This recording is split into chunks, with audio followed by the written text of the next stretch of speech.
Hello everyone. सो इस video में हम सेक्शन बी को सॉल्व करेंगे, जिसमें हमारे सिर्फ 5 क्वेश्चंस होते हैं और 2 मार्क्स का रहता है हर क्वेश्चन। मतलब टोटल 10 मार्क्स का है ये सेक्शन, और एक क्वेश्चन 2 मार्क्स का है, तो इस पे आप सिर्फ 3 मिनट्स लगा के चलिए। एक क्वेश्चन पे 3 to 4 मिनट्स भी अगर लगाते हैं तो हम 20 मिनट्स में इस सेक्शन को कंप्लीट कर सकते हैं। इससे ज़्यादा इस पर टाइम वेस्ट ना करिए, ठीक है। तो ये सेक्शन को हम कैसे सॉल्व कर सकते हैं, किस तरह के क्वेश्चन आएंगे, very short answer type question है, तो कितना लिख के आना है किस क्वेश्चन के हिसाब से, वो हम देखते हैं आज की वीडियो में।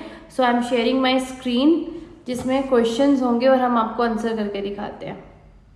हमारे पास सेक्शन बी, जिसमें 5 क्वेश्चंस हैं और हर क्वेश्चन 2 मार्क्स का है। तो फटाफट करते हैं पहला क्वेश्चन, जिसमें हमें एक्सप्रेशन निकालना है for the resistivity of a good conductor in terms of relaxation time of electrons. तो देखो, ओम्स लॉ एक तो V is equal to I R होता है, और एक मॉडिफाइड ओम्स लॉ जिसे हम बोलते हैं J is equal to sigma E, इस तरह से भी बोलते हैं। तो हमारे पास यहाँ से सिग्मा का हमारे पास एक्सप्रेशन क्या होता है, सिग्मा अगर हम देखें तो हमारे पास conductivity that is NE² tau by m होता है हमारे पास। अब कंडक्टिविटी का रेसिप्रोकल ही क्या होता है, रेजिस्टिविटी। तो रेजिस्टिविटी क्या आ गया, NE² टाउ। तो ये हमारे पास आ गया। इसकी भी पूरी डेरिवेशन रहती है। लाइक आपके पास तुम I को निकालते हो NEA VD ड्रिफ्ट वेलोसिटी का, देन VD होता है म्यू E, इस तरह से। तो J हमारे पास क्या होता है I बाई A। ये सब वैल्यूज़ पुट करके आप यहाँ तक पहुँच जाते हो कंपेयर करके। देन आप इसका रेसिप्रोकल कंडक्टिविटी का क्या रहता है, रेजिस्टिविटी। सो हमें पूछा गया था रेजिस्टिविटी और कंडक्टिविटी में रिलेशन, ठीक है। तो ये सब आपको लिखना कैसे है कि अकॉर्डिंग टू ओम्स लॉ, पूरा प्रॉपर मेंशन करना है कि according to Ohm's law this is this, ठीक है। अब ये पूरा डेराइव ना करके दिखाओ, अगर अब आपको आता है, क्योंकि 2 मार्क्स में ही है तो पूरा करने की जरूरत नहीं है। आप कंडक्टिविटी का रिलेशन लिख सकते हो, फिर लिख सकते हो कि resistivity is the reciprocal of conductivity, then you can write it as कि हमारे पास ये रिलेशन है, ठीक है। तो बीच का अगर कुछ पार्ट याद है तो तुम डायरेक्टली उसे यूज़ कर सकते हो पूरा डेराइव करने की जगह, because it's a 2 marks question. Then 18th, that is when monochromatic light travels from rarer to denser medium, explain the following reasons. सबसे पहले, is the frequency of the reflected and refracted light same as the frequency of incident light? Yes, जो frequency होती है वो same रहती है incident light की जितनी, क्योंकि फ्रीक्वेंसी सिर्फ किस पर डिपेंड करती है, सिर्फ सोर्स ऑफ लाइट। तो हम कैसे लिख सकते हैं कि the frequency of reflected and refracted light remain same as that of incident light because frequency only depends, तो वो सारा क्वेश्चन में से भी ले लेना, on the source of light। 1 marks का लिख रहे हो तुम थियोरेटिकल सा, तो थोड़ा सा तो दिखना चाहिए, ठीक है। अब देखो, does the decrease in speed imply a reduction in the energy carried by light wave? अब स्पीड कैसे निकालते हैं हम, देखो फ्रीक्वेंसी तो सेम है, तो यानी कि एनर्जी तो क्या हुई, एनर्जी तो सिर्फ फ्रीक्वेंसी पर डिपेंड करती है। तो यहाँ पे एनर्जी में तो कोई भी रिडक्शन नहीं आने वाली, क्यों, क्योंकि वो सिर्फ फ्रीक्वेंसी पे डिपेंड करती है। So you can write at since frequency is same, तो there is no reduction in energy because energy only depends on the frequency, ठीक है। अब देखो, इंटरनल ऑप्शन आपको मिला हुआ है कि 18th क्वेश्चन में ही, इस क्वेश्चन में ही आप या तो ये वाला कर सकते हो या फिर इस वाले पार्ट को अटेम्प्ट कर सकते हो। तो ये वाला भी देख लेते हैं। यहाँ पे हमें बोला गया है कि एनालिटिकली शो करो from the lens equation that when the object is at principal focus image is formed at infinity, ठीक है। अब हमारे पास लेंस इक्वेशन, पहले लिख दो कि लेंस इक्वेशन क्या होगी, 1/v minus 1/u is equal to 1/f। अब नाउ गिवन क्या है आपको, आपने रखा ऑब्जेक्ट को कहाँ, फोकल, उस पर हमें क्या मेंशन किया गया, object is at the principal focus, ठीक है। अब वो इस साइड है तो हम इसे क्या लेंगे, -f कन्वेंशनली। तो 1/v minus of minus 1/f is equal to 1/f। तो क्या आ जाएगा, 1/v plus 1/f is equal to 1/f। तो ये कट जाएगा, तो 1/v हमारे पास क्या हो गया, 0, दैट इज v क्या हो गया, 1/0, दैट इज इन्फिनिटी, ठीक है। यही हमें शो करना था कि the image is formed at infinity. अब देखिए, a magician during a show makes a glass lens of this disappear in a drop of liquid, what is the refractive index of the liquid. तो अब देखो, यहाँ पर क्या बोला गया है कि एक शो के दौरान एक ग्लास लेंस यूज़ किया गया, तो हमारे पास लिक्विड का रिफ्रैक्टिव इंडेक्स क्या होगा, वो गायब हो गया। कब होता है ऐसा? ये कब होगा? अगर μ1 μ2 के इक्वल होगा तो हमारा f क्या आ जाएगा? इन्फिनिटी आ जाएगा, क्योंकि 1/μ1 माइनस 1/μ2 होता है, और ये इक्वल हो गए तो ये 0 हो जाएगा, f इन्फिनिटी आ जाएगा। ठीक है, तो f इन्फिनिटी से मतलब किसका फोकल लेंथ इन्फिनिटी होता है? जो प्लेन शीट होती है। तो ये जो लेंस है लिक्विड में कैसे एक्ट करेगा? लाइक अ प्लेन शीट, जब refractive index of the lens और सराउंडिंग क्या हो? सेम हो, that is μ1 is equal to μ2 क्या हो? 1.47। तो ये ट्रिक है जो मैजिशियंस यूज़ करते हैं। तो लिक्विड मीडियम जो है वो, अब वो कह रहा है कि वाटर है या नहीं। वाटर का तो रिफ्रैक्टिव इंडेक्स सबको पता है 1.33 होता है, तो यानी कि ये वाटर तो है नहीं, उससे ज़्यादा रिफ्रैक्टिव इंडेक्स वाला कोई लिक्विड है, तो ये मे बी ग्लिसरीन हो, क्योंकि ग्लिसरीन का वाटर से ज़्यादा होता है। ठीक है, now the next question 19, draw the energy band diagrams of conductor and insulator. ये बहुत इंपॉर्टेंट रहता है और बहुत ईजी है, सिर्फ तुम्हें डायग्राम बना के दिखाना है। देखो हमारे पास कंडक्शन बैंड, अगर हमने ये बना दिया, ये हमारा वैलेंस बैंड हो गया। कंडक्शन में आप ऐसे इलेक्ट्रॉन्स इस तरह से दिखा दो, इसको ऐसे दिखा दो, तो कुछ एरिया क्या होता है कंडक्शन और उस कंडक्शन बैंड और वैलेंस बैंड का, इन केस ऑफ कंडक्टर्स क्या होता है, कुछ एरिया ओवरलैप करता है। तो हम ऐसे दिखा दें अगर कि ये हमारा क्या है? Overlapped area. ठीक है, यहाँ पे एनर्जी गैप क्या होता है? 0। ये क्या है? वैलेंस बैंड, और ये क्या है? Conduction band.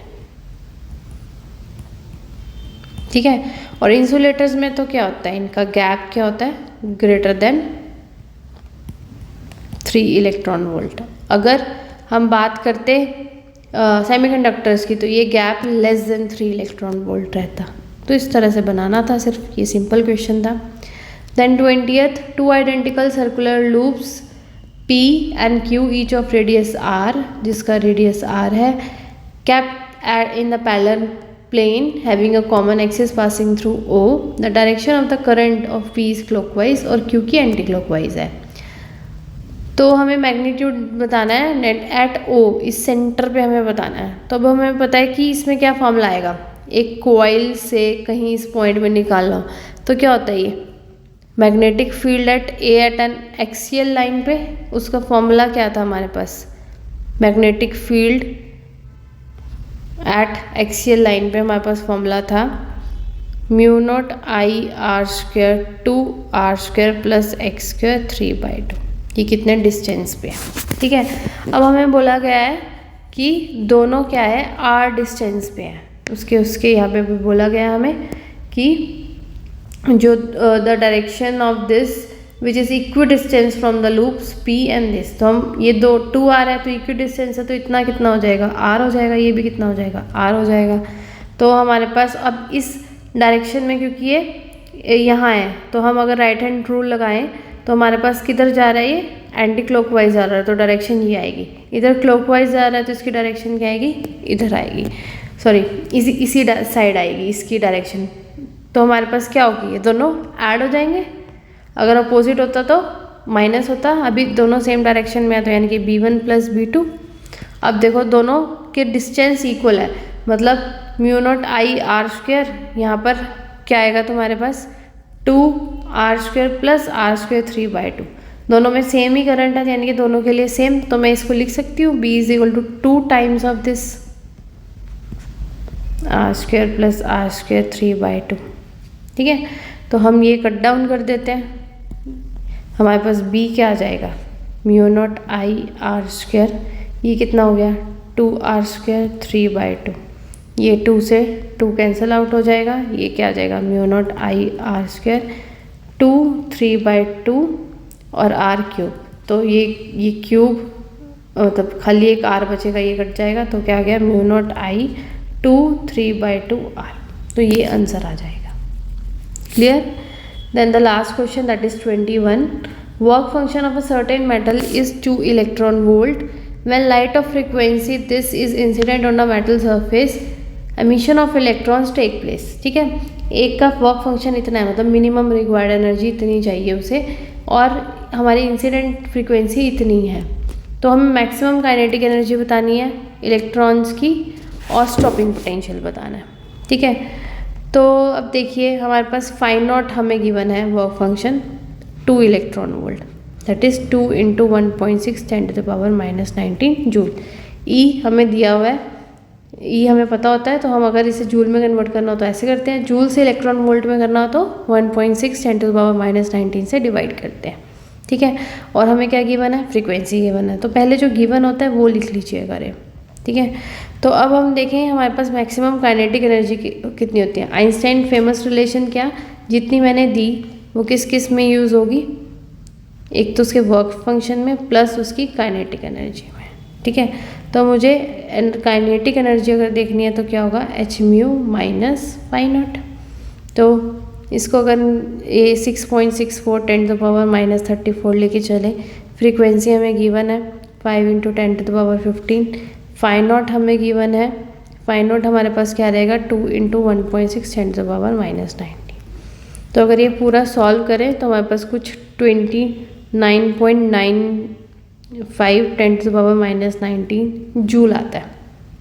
ठीक है, अभी जूल में क्यों कन्वर्ट किया था हमने सबसे पहले, उसको भी इलेक्ट्रॉन वोल्ट्स को भी, क्योंकि तुम्हारे पास जो फाई नॉट था वो हमने जूल में लिया और फ्रीक्वेंसी से मल्टीप्लाई करोगे अगर ये हर्ट्ज में दी हुई है, तो ये जो h वाला पार्ट है वो भी टोटल एनर्जी जूल्स में बनाता है। तो सेम डायमेंशंस वाले ही माइनस होते हैं, बट लास्ट में अगर आपको इलेक्ट्रॉन वोल्ट में निकालना है, जैसे ये आंसर आया है हमारा, तो हम इसे 1.6 10⁻⁻19 से डिवाइड कर सकते हैं, तो इलेक्ट्रॉन वोल्ट में आ जाएगा।